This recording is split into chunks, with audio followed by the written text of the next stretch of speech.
Fala pessoal, tudo bem com vocês? O Galo goleia o Flamengo, o Botafogo tropeça como sempre e o Palmeiras abre caminho para conquistar o 12º título brasileiro.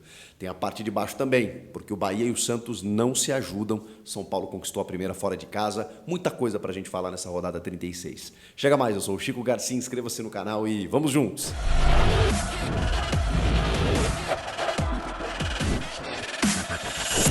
Senhoras e senhores, estamos diante da maior entregada da história do futebol brasileiro, da maior pipocada de todos os tempos, do time flanelinha que fica lá guardando a vaga para que o seu dono possa chegar.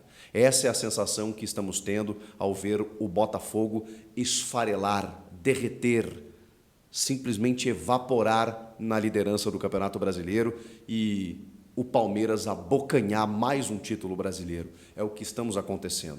É muito difícil que não seja o Palmeiras o verdadeiro campeão de 2023. Restam 2 jogos. E o Verdão, após essa rodada, que ainda tem jogos para serem complementados no domingo, na quinta-feira, mas que não influenciam em nada nessa liderança, está abrindo 3 pontos de vantagem para os seus concorrentes. Isso porque, no jogo anterior ao do Palmeiras contra o América, que eu já vou falar a respeito, o Atlético Mineiro passou por cima do Flamengo. Algo impensável, pelo menos dessa magnitude. 2 técnicos que eu respeito muito, que eu tenho muita gratidão como torcedor do Grêmio, Luiz Felipe Scolari e Tite. 2 desafetos em determinado momento, mas que me parece fizeram as pazes. Eles já brigaram muito, já tiveram algumas rusgas no passado, mas um foi muito importante para o outro no início da carreira, né? Especialmente o Felipão para o Tite. E o Tite reconheceu isso, disse é ótimo, né? Afirmou que disse a ele 3 vezes obrigado pelo que ele, enfim, ajudou, né, o Tite no começo da sua carreira. E vejam só, né? Os 2 últimos técnicos da seleção brasileira, um campeão do mundo, o Tite em 2 Copas, técnico da seleção, multicampeão também, campeão do mundo de clubes, né, coisa que o Felipão não é, né, o Felipão é campeão mundial com a seleção, e o Felipão passou por cima do Tite. O Felipão foi bem ao estilo Scolari, 3 espetadas, 3 gols marcados. Um time muito efetivo, um time que sabe sair de uma forma muito rápida na transição e que entregou para o Flamengo a bola. O Flamengo rodou, teve em determinado momento o seu quarteto fantástico com Gabigol, Bruno Henrique, Everton Ribeiro e Arrascaeta, e o Flamengo não conseguiu chegar ao seu gol. Aliás, pela primeira vez desde que o Tite chegou. E a primeira vez que o Tite toma uma goleada de 3 gols de diferença desde 2013. O Tite, comandando qualquer coisa, time ou seleção, não tomava 3 gols de diferença. E tem a frase célebre do Tite, então técnico do Corinthians, não pode tomar 3 gols nem do Real Madrid. Pois a conversa vai ser dura no vestiário, né? Porque o Atlético Mineiro, que tem 2 referenciais como Paulinho e Hulk, e eles mandaram no jogo, né? O Hulk deu um passe maravilhoso no primeiro gol para o Paulinho, e depois, em contra-ataques, né? O Atlético foi construindo a sua vitória. Edenilson e depois o Rubens, numa escapada maravilhosa, Zaratio jogando muito, assim, bem o estilo Felipão. Espera para dar o bote, pá, certeiro, vai lá e consegue matar o jogo. Cara, surpreendente porque o Flamengo jogava em casa, porque todo mundo falava que o Flamengo, que tem muitos jogos em casa nessa reta final, em função dos jogos atrasados, poderia se aproximar do Palmeiras, né? Poderia ser a equipe que mais concorresse com o Palmeiras pela qualidade de elenco, pelo que o Flamengo vinha jogando, por vitórias recentes, né? O Flamengo mesmo aplicou 3-0 no Palmeiras. Teve a expulsão do Gustavo Gomes, mas enfim, né? Foi um 3-0 também. É um campeonato que está muito maluco, cara, com muitas goleadas de lá e cá. Só que aí, com isso, o Flamengo não subiu. E quem chegou foi o Atlético Mineiro, que a gente até pode considerar como um candidato ao título. O problema é o tempo que falta para o campeonato terminar. E o Palmeiras, né, nessa história toda.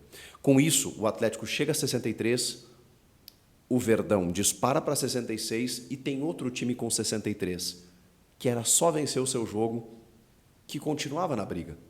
Eu estou falando do Botafogo. O Botafogo é impressionante. Eu nunca vi isso na minha vida. Eu nunca vi. No segundo turno já são 9 jogos sem vencer. Um time que não ganha em casa tem 3 meses, que fez o melhor primeiro turno da história e que simplesmente acabou. Toma virada de 4-3 para o Palmeiras, depois de estar vencendo por 3-0. Toma virada de 4-3 para o Grêmio, depois de estar vencendo por 3-1. Toma um gol no finalzinho do Santos. Toma um gol no finalzinho nos últimos jogos aí. Me ajudem. Cara, é impressionante. No último lance, no último instante. E agora, esse jogo contra o Coritiba já rebaixado, mesmo que fora de casa, o Botafogo vai lá e descola um pênalti aos 50 minutos. 53 minutos, eu acho. Descola um pênalti. Tiquinho Soares vai lá e marca. Meu Deus do céu. No lance seguinte, gol do Coritiba. O Botafogo estaria chegando em 65 pontos. O Palmeiras com 66, bom, faltando 2 jogos, tem campeonato. O Botafogo não consegue. E aí você vê os caras desabando, né? Quando eles conseguem o gol e no lance seguinte eles tomam um gol que desmorona tudo de novo. Agora, o Palmeiras abriu 3 de vantagem, ou seja, uma rodada. Ou seja, ele pode ser campeão no próximo fim de semana. Ele vencendo o seu jogo e o Botafogo, o Atlético Mineiro e o Flamengo não vencendo, eles no máximo empatando, já era. Porque aí eles chegam no máximo a 64 e o Palmeiras a 69. 5 pontos, com mais uma rodada, acaba. O Palmeiras joga com o Fluminense no Allianz Parque. Um Fluminense que já desmobilizado, mas vejam só, colocou titulares contra o Santos na Vila Belmiro. Será que o Diniz tem a questão do gramado sintético, ele tem uma preocupação com lesões e tudo mais, o Mundial é ali na frente, será que ele vai preservar ou não? Não sei. O Fluminense é um belo time de futebol e, obviamente, não vai ser tão fácil quanto foi contra o América. Mas o Palmeiras está com a faca e o queijo na mão para ser campeão e diante da sua torcida. 4-0 com o garoto Endrick abrindo a goleada com 1 minuto de jogo. Impressionante. Ele está caminhando a passos largos para, inclusive, ser o jogador do campeonato, né? Porque ele tem sido decisivo nessa reta final, quando assumiu a titularidade, fez gols importantíssimos, comandou o time nessa virada que eu falei sobre o Botafogo e, paulatinamente, foi deixando a sua marca, como hoje. Depois teve um gol contra lá, o Murilo estava junto no levantamento do Veiga, ainda no primeiro tempo. Depois o Palmeiras cansou de perder gols, foi 4-0 fora o baile, fora os ameaços, né? E aí o Flaco Lopes, que entra no segundo tempo, ainda deixa 2 vezes a sua marca, um 4-0 tranquilamente, bom, líder com lanterna, um disputando o título, o outro já rebaixado. A gente imaginava que isso fosse acontecer. Era realmente a tendência, era muito difícil que não acontecesse isso. E o Palmeiras confirmou, porque o Palmeiras, quando chega nessa fase, nesse momento, ele confirma, ele não pipoca como outros, ele não deixa escapar, e é o que o Palmeiras está fazendo. Agora tem o Fluminense, e na última rodada, eu acho que é o Cruzeiro fora, mas aí, gente, o Palmeiras pode ser campeão já na próxima rodada, dependendo dessa combinação, como eu falei. Tá com a mão na taça o Verdão mais uma vez. Que loucura esse campeonato, meu Deus do céu. O Botafogo não conseguiu, o Flamengo que poderia parou no Atlético Mineiro e o Atlético está numa crescente muito boa, mas aí, né, não vai dar mais tempo de buscar. É impressionante. Se o Felipão tivesse chegado umas rodadinhas antes, se bem que ele começou muitos jogos, né, sem vencer no seu começo, depois a coisa arrancou, né? Luiz Felipe Scolari, que campanha do Galo, 75 anos e o cara ainda mandando ver. Grêmio e Bragantino ainda jogam nessa quinta-feira e no máximo eles vão chegar a 62 pontos, ou seja, no máximo eles vão brigar pelo 5º lugar, né? Tanto o Grêmio quanto o Bragantino. O Grêmio recebe o Goiás e o Bragantino joga fora contra o aqui, 36ª, Chico. 36ª, estamos ao vivo aqui, né, gente? Não é ao vivo, mas é quase. Fortaleza, recebe o Fortaleza. E ainda tem Cruzeiro e Atlético Paranaense, que é um jogo que não vale muito depois da última vitória do Cruzeiro sobre o Goiás, que fez com que ele desse uma desgarrada. Agora o Cruzeiro com um empatezinho ou mais uma vitória, ele está lindo, e o Atlético Paranaense está no limbo ali, né? Está no meio da tabela, não faz mais nada assim, né, em termos de objetivos. Ponta de baixo é o seguinte: o Vasco perdeu para o Corinthians na abertura dessa rodada, e aí todo mundo pensou, rapaz, complicou para o Vasco, porque ele vai ser ultrapassado por todo mundo agora. Na verdade, por todo mundo seria o Bahia, né? Porque o Santos já está na frente dele, mas podia desgarrar. Aí o Santos recebe o Fluminense em casa, teoricamente desmobilizado, mas aí o Fernando Diniz meteu titulares e já era 3-0 fora o baile. O Santos não viu a cor da bola, ficou nos 43. O Vasco ficou nos 42. E o Bahia, que, vendo esses resultados, podia ganhar de um time que não ganhou nenhuma fora de casa, que é o São Paulo, era só ganhar. Toma um gol no último minuto, do Caio Paulista. Rogério Ceni, que pediu o Caio Paulista, inclusive, no São Paulo. Que coisa, né? O cara fez o gol da vitória do Bahia, depois do Bahia aplicar um 5-1 no Corinthians fora de casa. Vai entender esse campeonato. Aí perde para o time que não tinha vencido nenhuma fora de casa. O São Paulo venceu. Finalmente, o São Paulo venceu uma fora de casa.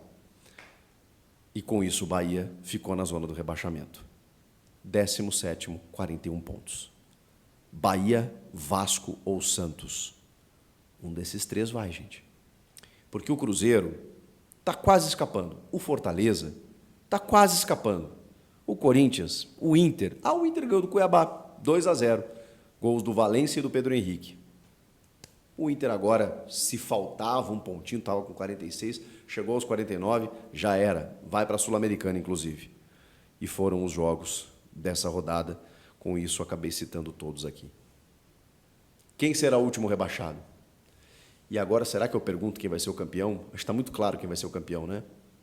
Quem vai ser o vice? O vice está aberto aí, né? Qual vai ser o G4? Putz, porque o G4 fase de grupos, né? Daquele tempo a mais no início. A pré-Libertadores já é início de fevereiro, gente. Então, fase de grupos é essencial. Mas tudo bem, para um time que não costuma disputar Libertadores ou que não tinha essa pretensão, como é o caso de Grêmio e Bragantino, a pré-Libertadores vai ser comemorada. Mas um G4, hein? Nossa Senhora. Só que hoje estão Palmeiras, Botafogo, Galo e Flamengo. Quem que cai? Restam 2 rodadas. Para o Grêmio, 3 ainda, né? E para o Bragantino também, que ainda não jogou nessa rodada. Então, vamos aguardar. As 2 pontas se definindo. Falta muito pouco. Comentem aqui, inscreva-se no canal e eu volto na próxima. Tchau!